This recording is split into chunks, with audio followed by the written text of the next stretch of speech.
Kailan ba sinabi ni Ombudsman Crispin Remulla na dapat imbestigahan ng DPWH ang pagkakasangkot ng kumpanya ng kamag-anak ni Senador Bongo? Kahapon. Kahapon? Kahapon lang yan. Sariwa-sariwa pa.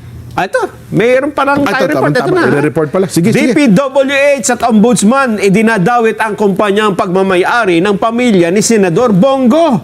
Aba, TJ Mendoza, detalye. TJ?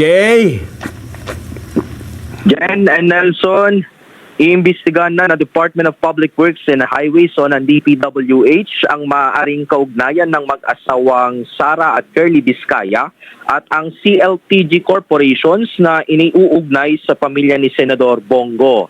Pero agad naman niyang inalmahan ng Senador at sinabing hindi nito kilala ang mag-asawa.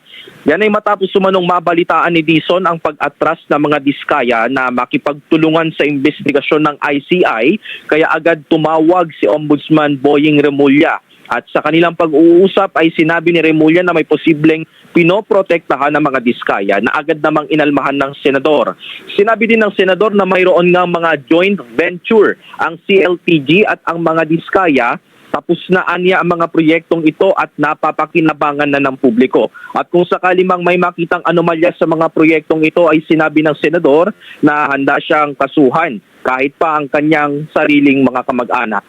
Jen and Nelson, nananawagan din ng Senador sa mga Vizcaya at sa iba pang mga witnesses na magsabi ng totoo at huwag ilihis ang investigasyon. Aniya, tumbukin na ang katotohanan dahil maraming Pilipino ang mga naghihintay na malaman ang tunay na mastermind sa mga manumalyang flood control projects. We're looking at connections between the Vizcayas and CLTG Corporation.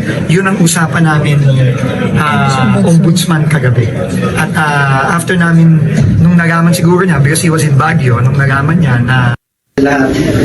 Nauna, dahil sa mga katanungan ninyo, isa ko na lang po ang sagot. I welcome any investigation. Let the facts speak for themselves. Wala po akong tinatago. Wala po akong kinakatakutan dahil wala akong kasalanan. Hindi ako sangkot sa anumang anomalya. Ang aking salumpaang tungkulin ay ang maglingkod sa bayan. At hindi ko po sasayangin yung tiwalang binigay po ng taong bayan sa akin. I am one with the Filipino people in this crusade against corruption. Kasama niyo po ako rito.